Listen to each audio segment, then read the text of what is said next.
Bonjour à tous et bienvenue à Catch Club. Nous sommes à Avignon à la MTW. C'est la première ce soir et j'ai l'honneur d'être en compagnie d'une ancienne combattante MMA, une ancienne superstar WWE, championne NXT, championne par équipe, Shayna Baszler.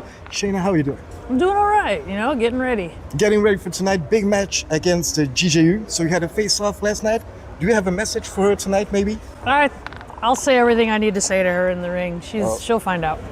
We trust you. So I'm going to start quickly about your career in WWE. You had many great moments in NXT and also in the main roster.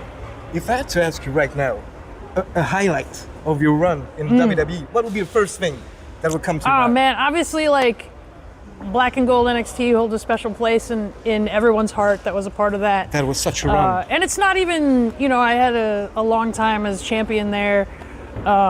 It's not even that. It's just that it was such a special. We created magic. We could feel it was something was going on. Yeah, for sure. So I think, for sure, the Black and Gold era is like a highlight of my life. Yeah, totally agree. And then when you went to the main roster, I want to talk about Elimination Chamber 2020.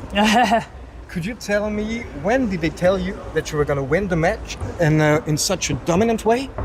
I mean, we don't find out stuff till the day of. So, yeah, And what was your reaction when they told you that? Well, there was a little to do about it because I think the initial pitch was to Brock Lesnar my way through, where I think they wanted me in first, and then I just go one by one to each one, and it's like, well, that's not, the fans are going to hate that, So we kind of came up with the way that we did it to kind of give a little bit of both. They get to see a little bit of a match, and then I could go one by one on the last few. So, yeah, that's kind of how it worked out. It was amazing. It was like, I can't imagine when people tell you you're going to beat everybody. Yeah. You were the first person. I'm the only still, I think, right? I think so. To do yes. all five, yeah. You have the record. Yeah. So yeah, these were two great highlights of your career, of course. Now, you've been backstage in NXT this past few months. You talked about it in your interview with Ariel Helwani. And after you did this interview, there were many rumors from US media outlets that said that maybe one day you could be interested in a position in coaching or a production in WWE. Could that be something in your future that you would like to do? Yeah, I mean, it's something that's very fulfilling to me, coaching, helping people learn about wrestling. So I think I have a lot to give in the ring still. Yeah. So, I want to concentrate on that and get that out of my system. But I think obviously the natural progression would be to coach. I always say people sometimes go to school, they go to college, university for 10 years to become a doctor or a professor or something like that. But I spent all my time learning combat arts. So teachers. You had great teachers. Yeah. So my university was in the martial arts gym, learning how to submit people. So I think the natural progression, that's where my level of expertise is. So just makes sense to pass that on and back. keep my I had really good coaches, as you mentioned, that did that for me. So I think I'd like to pass that on too. Of course. But as you said, for the moment, you're still concentrated, focused on the in-ring action. Yeah. So, Cody did a thing when he left WWE a few years ago. He had his list of people he wanted to fight or places he wanted to go. Do you have maybe a couple of dream opponents or people you would like to fight or places you want to go to? Yeah, I mean, it's not as much a list of names specifically for me. For me, it's more like places I want to go.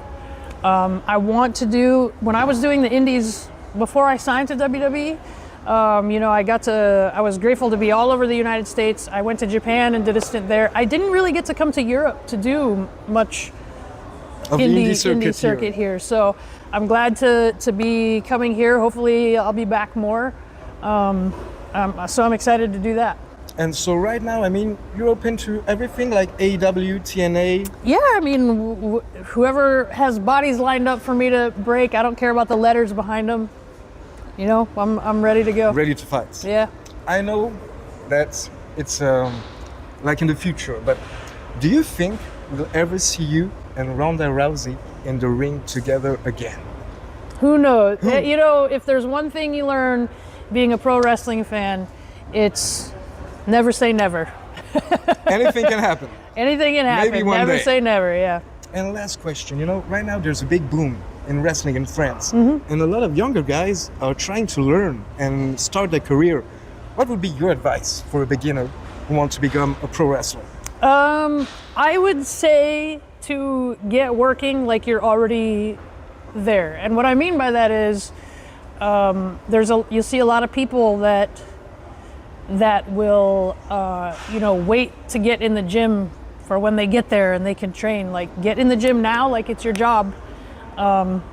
Get working on your promos now. If you can take an improv class or acting classes, like, do it now and put the work in now. And the number one piece of advice I give to anyone that is interested in MMA or pro wrestling or whatever is be prepared to work as hard as you can for much longer than you think is fair.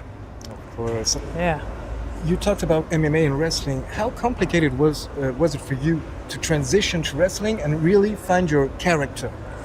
I think I was lucky in the fact that my style of MMA specifically I'm a catch wrestler. Of course. And that translates really well into pro wrestling. So I think the transition for me was physically not as hard. I think the thing for me was, like, in MMA you learn to tune the audience out.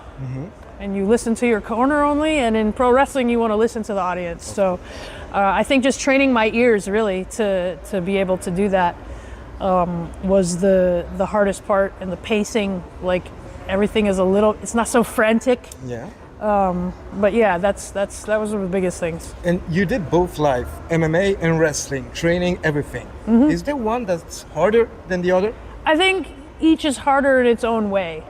I think that pro wrestling is kind of, over time, going to be harder on the body because you have no time off. No. When you do MMA, you have a fight and it is very hard on your body. Yeah. One fight is harder on your body perhaps than one match. But you have one fight and then you have some months off. But sometimes there'll be weeks, 2 weeks in a row, I wrestle every night, sometimes with WWE. So I think there's that. But in saying that, I think my cardio shape is much more difficult in MMA. Because as soon as the opponent sees you slow down, they're going to come at you. So you have to train to keep that up. Whereas I think in pro wrestling, there's spots where you can, like, accelerate and whatever. And we're losing the lights. I don't know what's going on. But we're good. We're Okay, good. so last question. Do you miss MMA? I do. Yeah? I think I'll always have that, though. I think I say this when people ask about the coaching stuff sometimes, too, is that I don't know that I'm one of those wrestlers or fighters that will ever be like, I think I'm ready to be done. Like, I think I'll always think I have more. You always have that little itch. Yeah, but I mean, I've been competing in a combat sport since I was 6. So It's your life, pretty much. it's in my DNA. Of So I think course. I'll always have a part of me that misses that. Well, thank you very much and good night for tonight in your match against JGU. Thank you, Shayna. Thank you.